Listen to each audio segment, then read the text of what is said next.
할렐루야. 말씀을 함께 봅니다. 로마서 13장입니다. 로마서 13장 8절에서 14절. 피차 사랑의 빛 외에는 아무에게도 아무 빛도 지지 말라. 남을 사랑하는 자는 율법을 다 이루었느니라. 간음하지 말라, 살인하지 말라, 도둑질하지 말라, 탐내지 말라 한 것과 그 외에 다른 계명이 있을지라도 내 이웃을 내 자신과 같이 사랑하라 하신 그 말씀 가운데 다 들었느니라. 사랑은 이웃에게 악을 행하지 아니하나니 그러므로 사랑은 율법의 완성이니라. 또한 너희가 이 시기를 알거니와 자다가 깰 때가 벌써 되었으니 이는 이제 우리의 구원이 처음 믿을 때보다 가까웠음이라. 밤에 깊고 낮이 가까웠으니 그러므로 우리가 어둠의 일을 벗고 빛의 갑옷을 입자.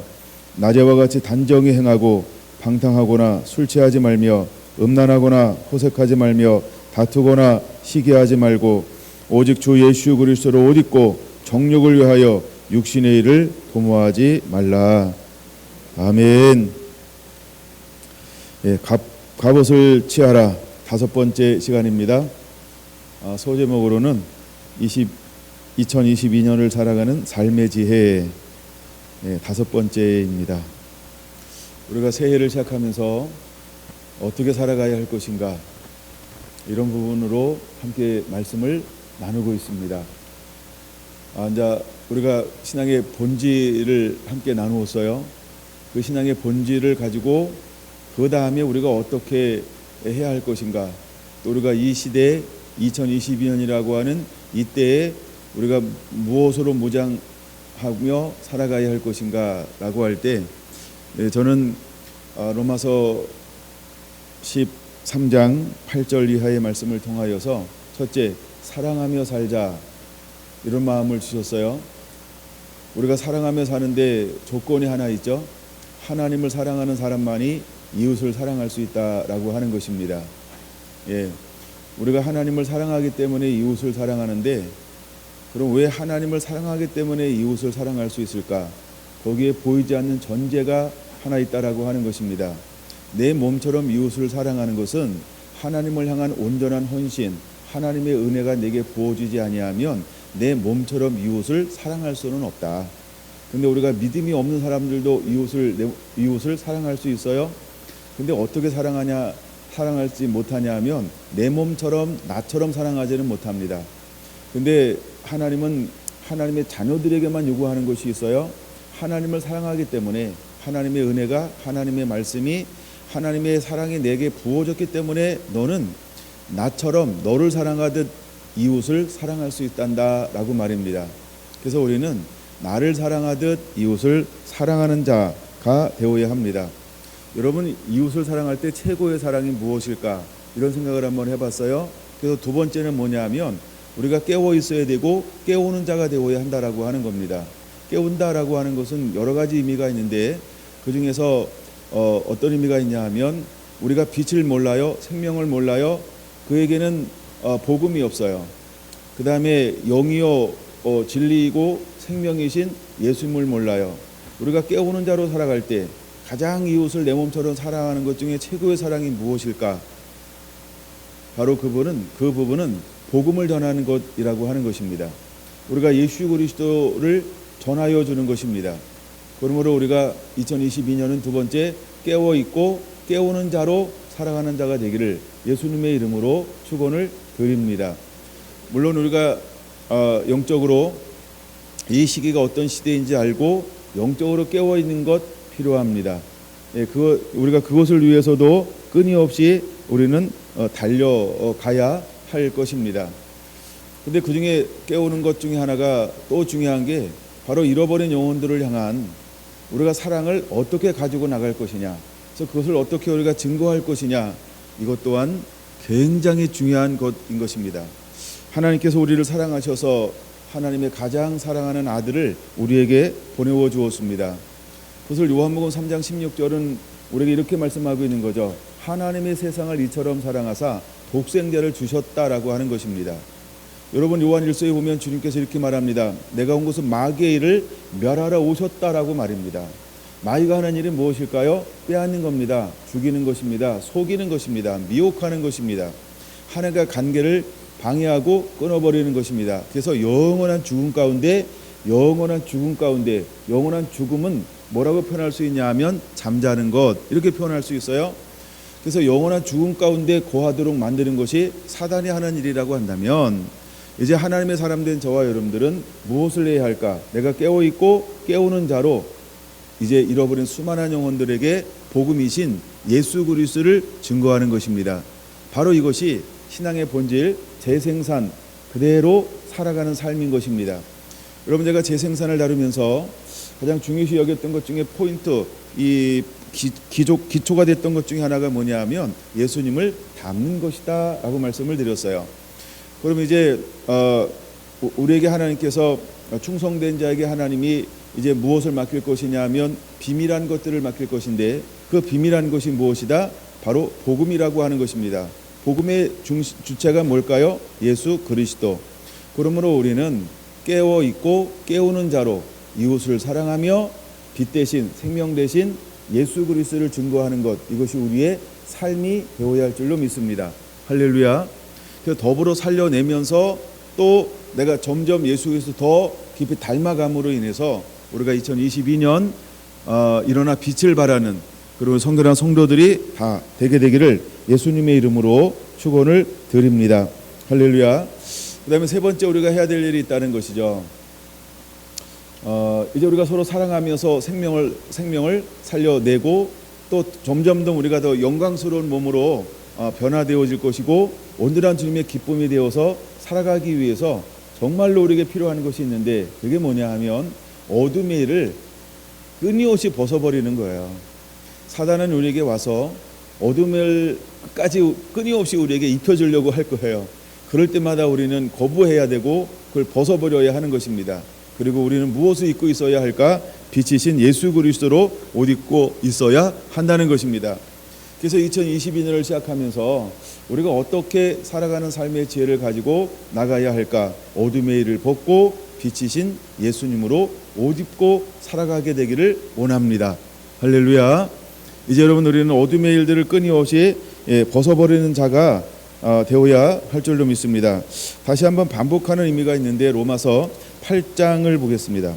로마서 8장 12절에 우리에게 이렇게 말씀하고 있다는 것이죠. 그러므로 형제들아, 우리가 빚진 자로 돼 육신에 져서 육신대로 살 것이 아니라 너희가 육신대로 살면 반드시 죽을 것이로되 영으로서 몸의 행실을 죽이면 살리니 무릇 하나님의 영으로 인도함을 받는 사람은 곧 하나님의 아들들이라. 할렐루야.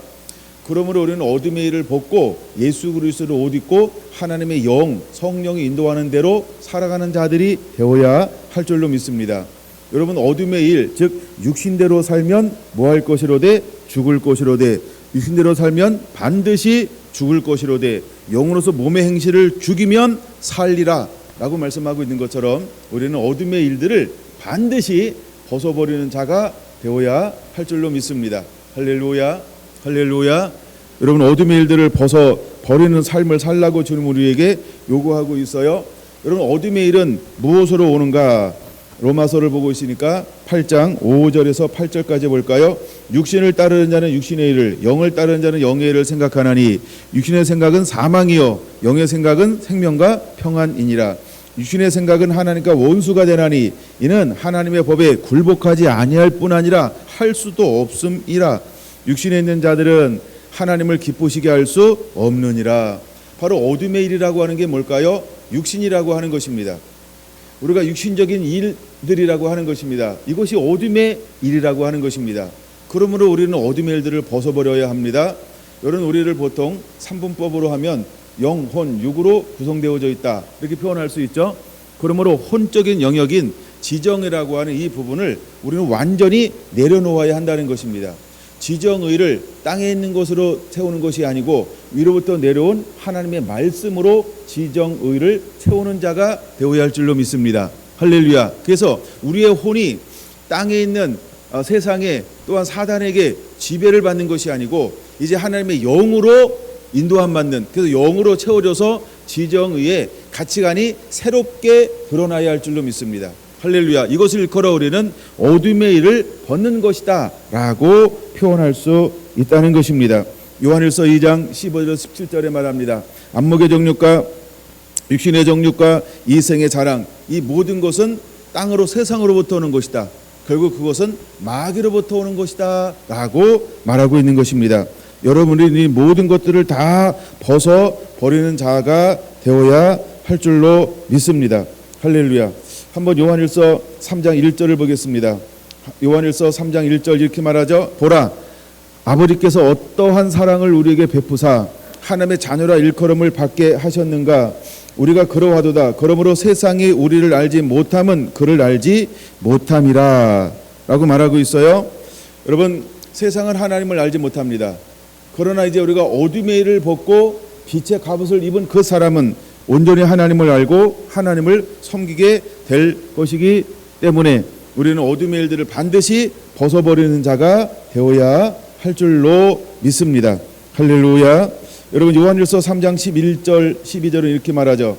우리는 서로 사랑할지니 이는 너희가 처음부터 들은 소식이라. 가인같이 하지 말라. 그는 악한 자에게 속하여 그 아우를 죽였으니 어떤 이유로 죽였느냐. 자기의 행위는 악하고 그의 아우의 행위는 의로움이라.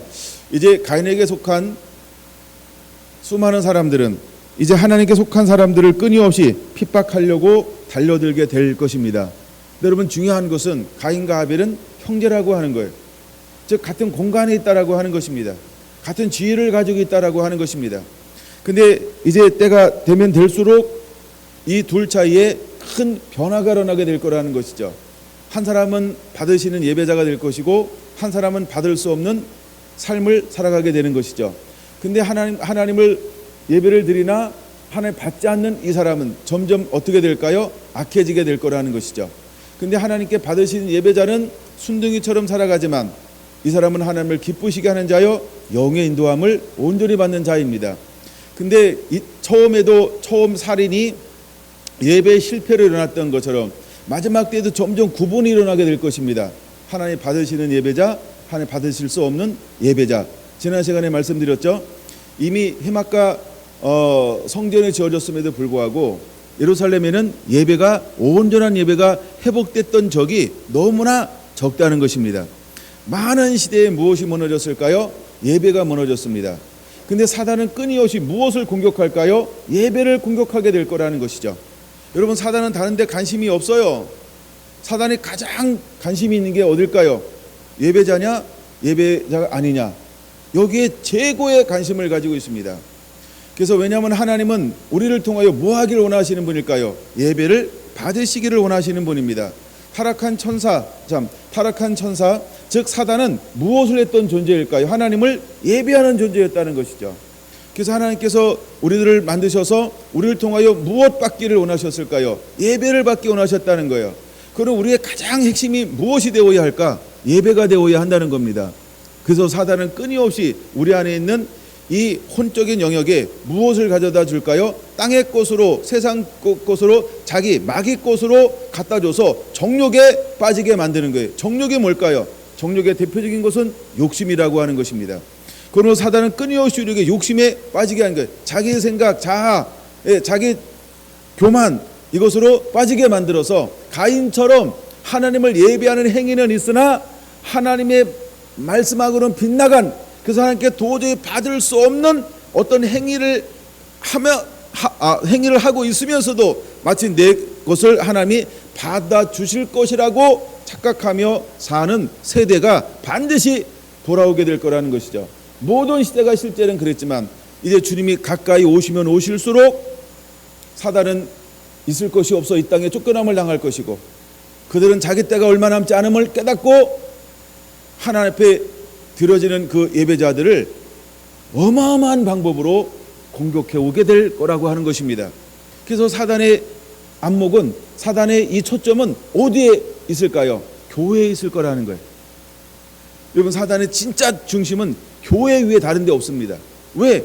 자기를 무너뜨리고 공격하고 자기가 가장 싫어하는 것을 할 수 있는 존재는 말씀의 사람, 할렐루야, 찬양의 사람, 할렐루야, 기도의 사람, 할렐루야, 순종의 사람, 즉 교회 안에, 교회 바깥에는 그를 위협할 수 있는 어떠한 존재도 머물고 있지 않다는 것입니다.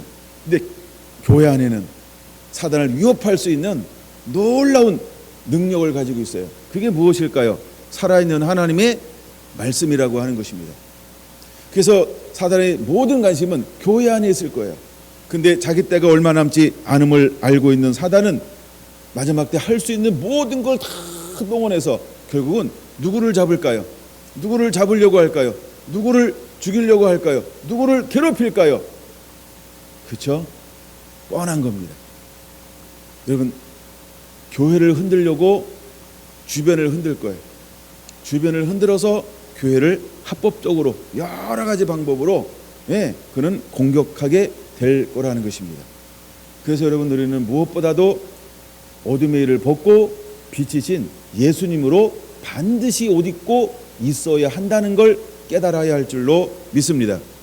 지난 시간에 제가 짧게 이 부분을 좀 다뤘어요. 근데 굉장히 중요한 겁니다. 창세기 3장 1절 하나님이 창조한 들짐승 중에서 가장 강교한 게 뭐라 그랬어요? 뱀이었더라라고 하는 겁니다. 강교하다라고 하는 것은 한마디로 간사하고 개울하고 그런데 그냥 그렇게 여러 가지로 하면 헷갈리니까 그냥 하나로 갑시다. 거짓말하는 자입니다. 속이는 자.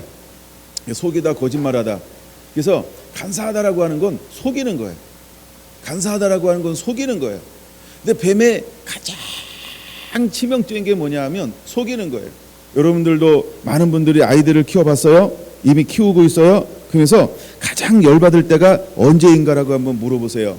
그리고 아이들한테 이것만 하지 마. 그럼 웬만한 건 다 용서해 줄게. 아니다, 다 용서해 줄게 이러잖아요. 저도 그랬던 것 같아요. 그 말이 뭘까요? 그쵸, 너 거짓말만 하지 마 이런단 말이에요. 저도 그렇게 가르쳤던 것 같아요. 그래서 거짓말만 하지 마 이래요. 근데 사단이 뭐 하는 자라고요? 거짓말하는 자요. 간사한 자라고, 간사한 자라고 하는 거예요. 간사하자라고 하는 거예요. 간사하다, 두 마음을 품은 거예요. 자기 속마음은 숨기고 아닌 것을 이렇게 해가지고 뒤에서 이렇게 등쳐서 사는 존재. 하여간 막 개울하고 간사하고 깨가 많아요. 근데 실제로 뱀이 그런 성향을 가지고 있기 때문에 사단은 누굴 통해서 이랬다? 뱀을 통해서 이랬다는 것입니다. 그래서 하나님께서 사람들을 볼 때 외모를 보지 않고 무엇을 본다? 중심을 본다. 그럼 중심 안에 우리가 어떤 것을 가지고 있어야 될까? 여러분, 세상에 없어도 뭘 바꿔야 될까요? 중심을 바꿔야 돼요. 속사람을 바꿔야 돼요. 여러분, 우리가 싹이라 그래서 싹, 내 마음의 동기, 이것이 순수하지 아니하면 끊임없이 우리는 회개를 백날 해보세요. 백날 또다시 우리가 중심이 바뀌지 않으면 또 회개하고 또 회개하고 이거 끊임없어요. 그러면 여러분, 우리는 내가 죽어져야 되는 거예요. 할렐루야.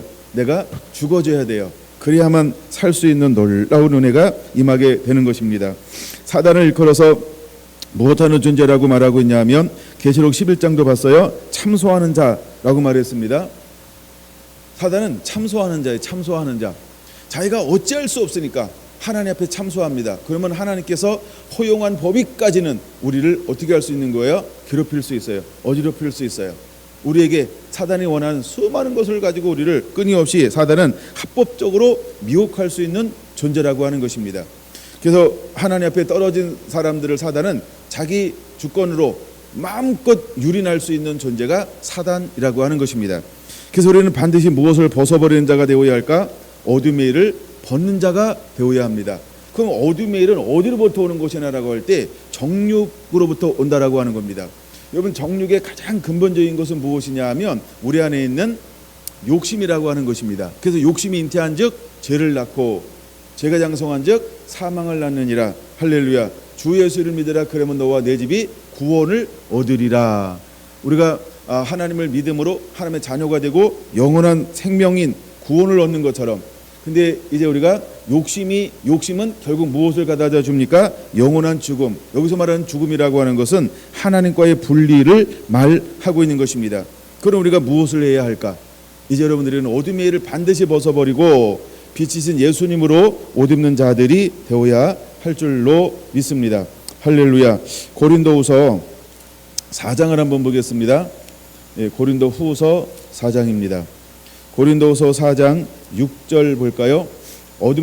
어두운데 빛이 비치라 말씀하시던 그 하나님께서 예수 그리스도의 얼굴에 있는 하나님의 영광을 아는 빛을 우리 마음에 비추셨느니라. 우리가 이 보배를 질그릇에 가졌으니, 이 말을 이해가 되죠?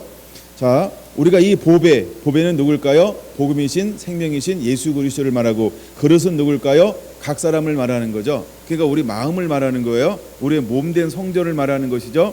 그러면 이 빛이신 보배를 예수 그리스도를 내 몸에 모셨습니다. 그러면 이는 심히 큰 능력은 하나님께 있고 우리에게 있지 아니함을 알게 하려 함이라. 우리가 사방으로 우겨싸움을 당하여도 쌓이지 아니하며, 답답한 일을 당하여도 낙심하지 아니하며, 박해를 받아도 버림받지 아니하며, 거꾸로 틀림을 당하여도 망하지 아니하고. 할렐루야. 그럼 우리가 이제 예수님을 온전히 예배합니다. 어둠의 일을 벗고 예수님을 옷 입었습니다. 그럼 마지막에 사단은 하나님의 사람들을 이제 핍박할 겁니다. 또 죽이려고 할 것입니다. 온갖 고난에 넘겨주게 될 것입니다. 또한 수많은 미혹들이 올 것입니다. 간사한 것들이 올 거예요. 거리소리 올 거예요. 속임수가 올 거예요. 근데 그때 하나님께서 우리를 어떻게 해주겠다라고 말하고 있는 걸까요? 마지막 때는 실제로 마태복음 24장에 말하고 있는 것처럼, 마가복음 13장에 말하고 있는 것처럼, 누가복음 21장에 말하고 있는 것처럼 실제 마지막 때 증거들이 수없이 일어나게 될 것이죠. 이런 일이 일어날 때 하나님의 사람들은 어떻게 하시겠다라고 약속해주고 있는 걸까요? 고린도서 4장 8절 9절의 방법으로 하나님이 우리를 인도해 주겠다라는 것이죠. 우리가 사방으로 우겨싸움을 당할 거예요. 근데 우리 안에 빛이신 예수님을 옷 입고 있으면 뭐 할 것이다? 쌓이지 않을 것이다. 세상은 마귀는 답답한 일을 당하여도 우리는요 낙담하지 아니하게 될 것이다. 그다음에 박해를 받아도 우리는 버림받지 않을 것이다. 우리가 거꾸로 틀림을 당합니다. 근데 어떤 일이 일어난다고요? 망하지 않게 될 것이다. 할렐루야. 10절 봅니다.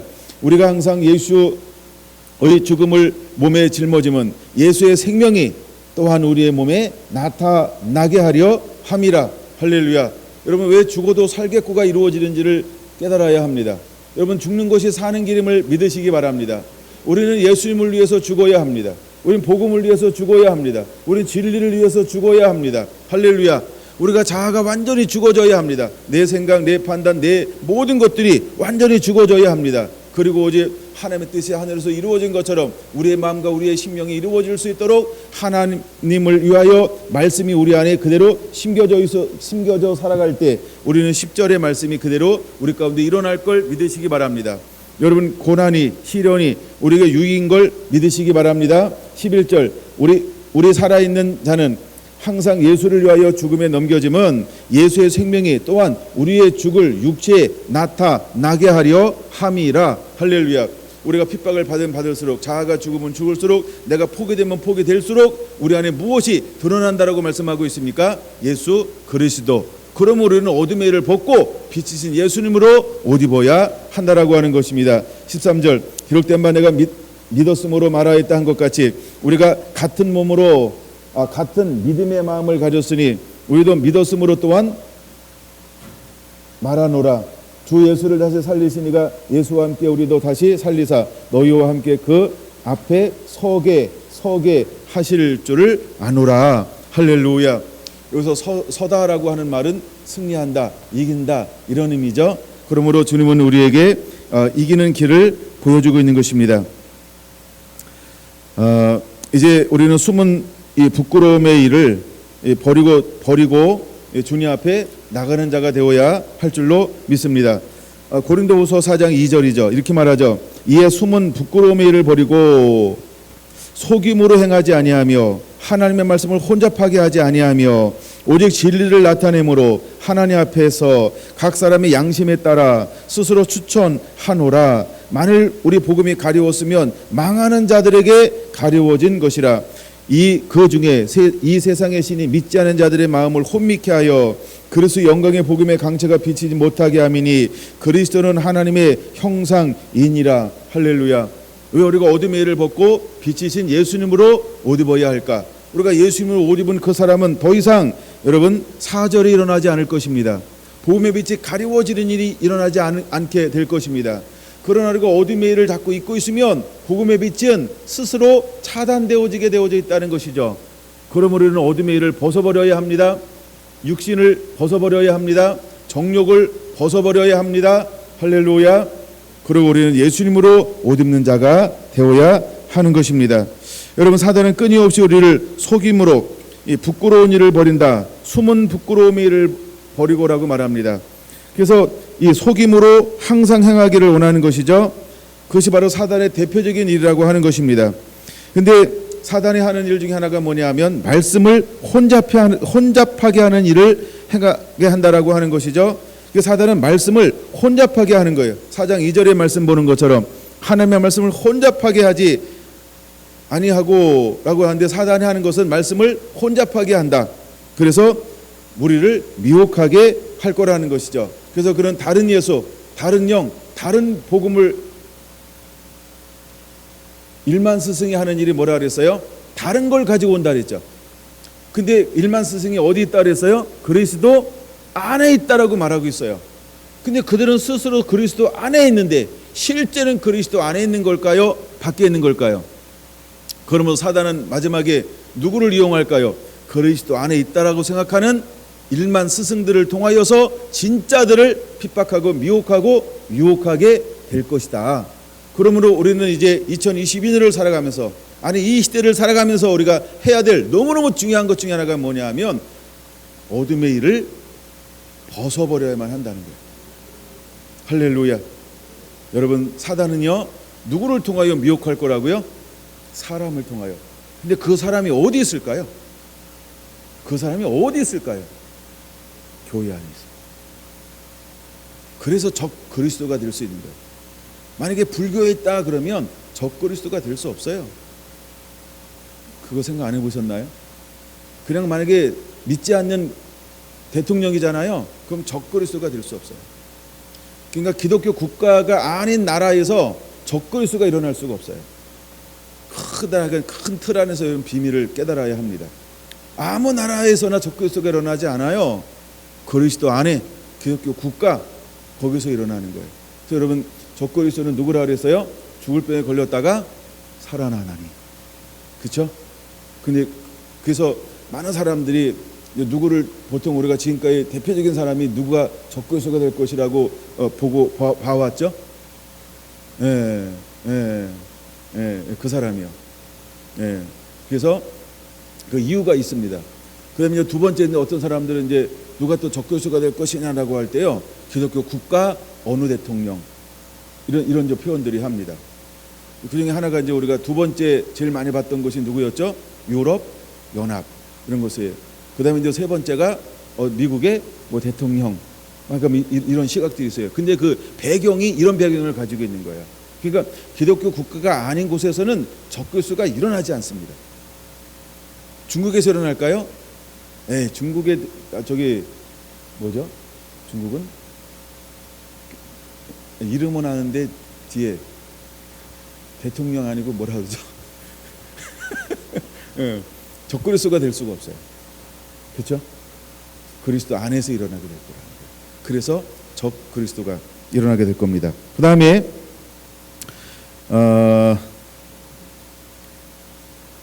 그러므로 우리는 이제 어둠의 일을 벗고 빛이신 예수님으로 옷 입어야 할 줄로 믿습니다. 여러분, 고린도 후서를 보고 있죠? 2장 12절을 보겠습니다. 2장 12절. 이제 우리가 그러면 예수님으로 옷 입었을 때 어떤 현상들이 일어나야 하는가를 좀 보겠습니다. 일단 12절에서 15절을 한번 같이 읽어보겠습니다. 내가 그리스도의 복음을 위하여 드로아의 이름에 주 안에서 문이 내게 열렸으되 내가 내 형제 디도를 만나지 못함으로 내 심령이 편하지 못하여 그들을 작별하고 마게도냐로 갔노라. 항상 우리를 그리스도 안에서 이기게 하시고 우리로 말미암아 각 처에서 그리스도를 아는 냄새를 나타내시는 하나님께 감사하노라. 우리는 구원을 받는 자에게나 망하는 자에게나 하나님 앞에서 그리스도의 향기니. 할렐루야. 우리가 어둠의 일을 벗고 예수님을 옷 입었어요. 그럼 우리는 어떤 삶을 살아가게 될까요? 바로 여기 이 삶을 살아가게 되는 것입니다. 14절 너무너무 중요하죠. 항상 우리를 그리스도 안에서 이기게 하시고, 이기는 자로 살아가는 것입니다. 또한 두 번째, 우리로 말미암아 각 처에서 그리스도를 아는 냄새를 나타내게 할 것입니다. 할렐루야. 바로 이것이 빛이신 예수님으로 옷 입은 자의 삶이라고 하는 것입니다. 그래서 우리가 어둠의 일을 벗고 빛이신 예수님으로 옷 입은 사람들은 항상 어느 곳에 가든지 뭐 하는 자로 살아가게 된다? 이기는 자로 살아가게 된다. 할렐루야. 그러니까 사방으로 우겨쌈을 당하여도, 그렇죠? 어떤 일을 만난다 할지라도 낭망하지 않고 절망하지 않고 낙심하지 아니하고 거꾸로뜨림을 당하지 아니하고, 왜? 우리는 이기는 자로 하나님께서 은혜를 부어주게 될 것이기 때문입니다. 근데 우리가 이기는 게 아니고 우리와 함께 하신 빛이신 예수님으로 옷 입고 있기 때문에 이기는 자로 살아가는 것입니다. 저는 이긴다라고 할 때 가장 기억에 남는 사람이 바로 다윗입니다. 다윗이 왕이 되었어요. 그리고 감동을 받고 이제 법궤를 안치했어요. 그리고 난 이후에 하나님께 그의 삶 가운데 무엇을 주었다라고 성경은 말하고 있을까요? 다윗이 어디로 가든지 여호와 하나님께서 항상 이기게 하시더라. 예배가 회복되었다는 거예요. 아버지와의 관계가 회복되었다는 거예요. 어둠의 일을 벗고 빛이신 예수님을 옷 입고 있다라고 하는 거예요.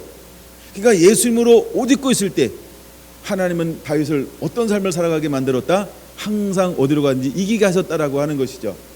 근데 하나님은 동일한 계획을 가지고 있는 거예요. 고린도후서 2장 14절에 보니까, 그렇죠? 네, 항상 우리를 그리스도 안에서 이기게 하시고 우리로 말미암아 각지에서 그리스도를 아는 냄새를 나타내시는 하나님께 감사하노라. 그러므로 이제 그 삶이 어떤 삶을 살아요? 15절의 삶을 살죠.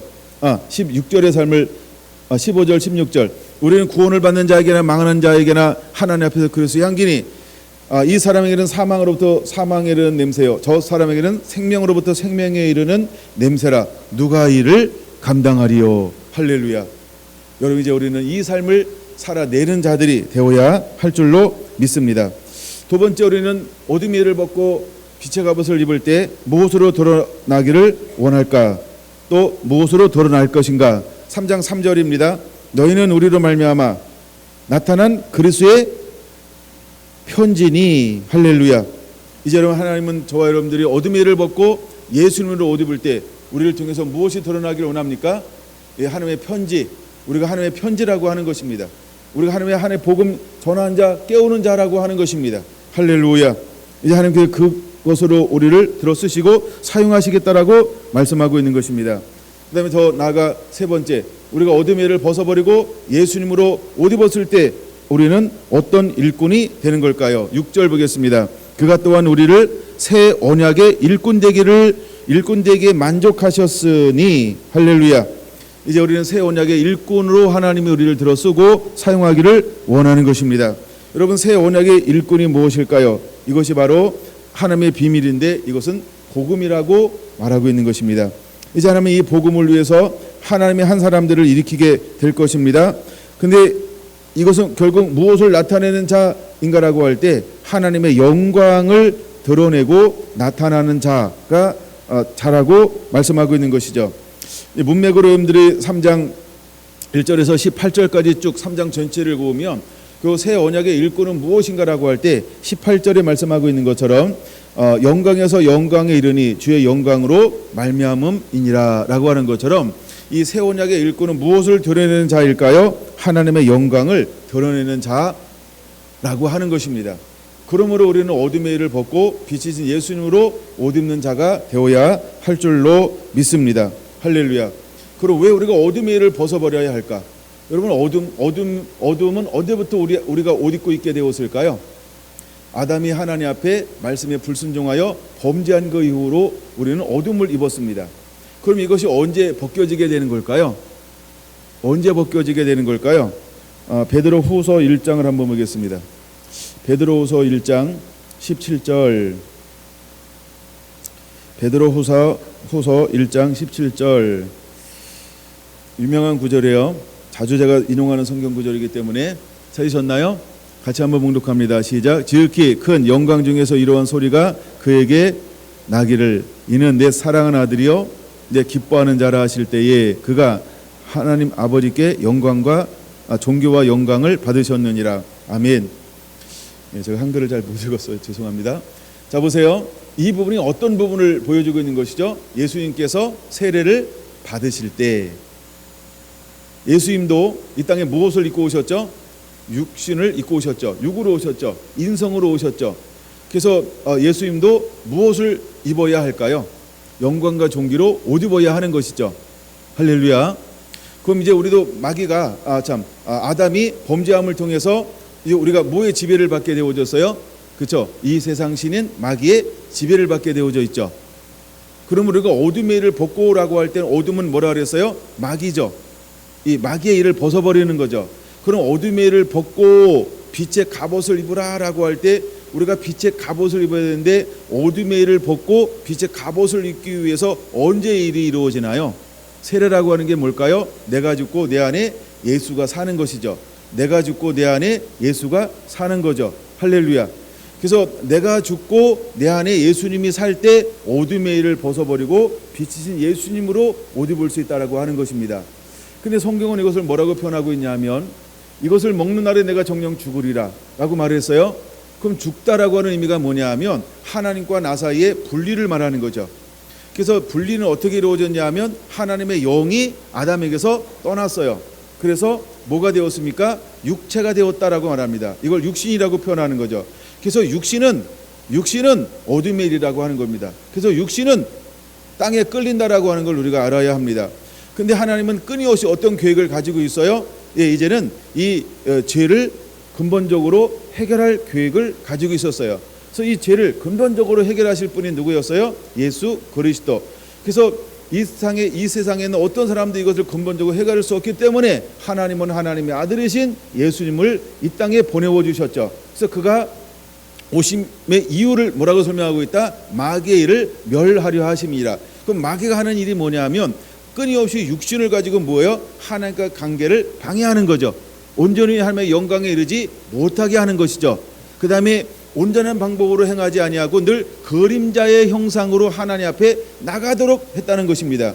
근데 예수님께서 오심을 통하여 모든 그림자나 예표가 사라져 버리고 아담이 가졌던 원래 계획이 회복되어지도록 놀라운 계획을 가지고 오셨던 분이 예수 그리스도라고 하는 것입니다. 할렐루야.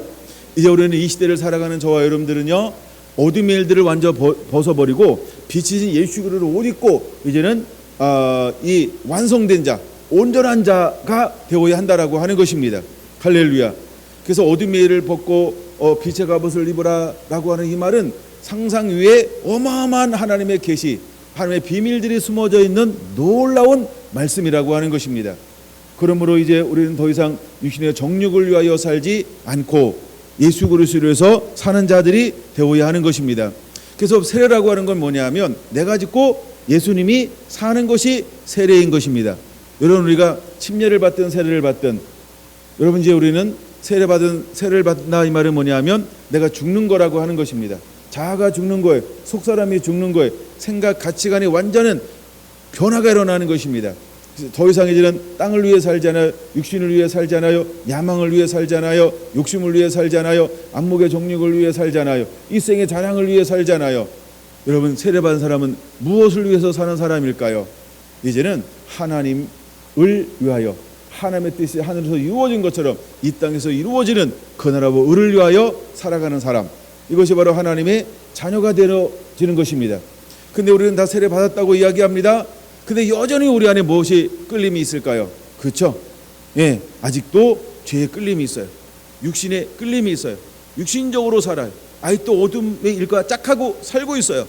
그러므로 다시 한번 여러분 우리는 어둠의 일을 벗고 빛이신 예수 그리스도로 옷 입어야 할 줄로 믿습니다. 여러분 이 사람들은 무엇이 드러날까? 왜 우리가 이것을 입어야 할까? 그래서 여러분 이제 이 부분이 베드로후서 1장 17절에 누구 이야기입니까? 이는 내 사랑하는 아들이요 내 기뻐하는 자라 하실 때에 이렇게 말합니다. 이 음성이 언제 들리는 음성일까요?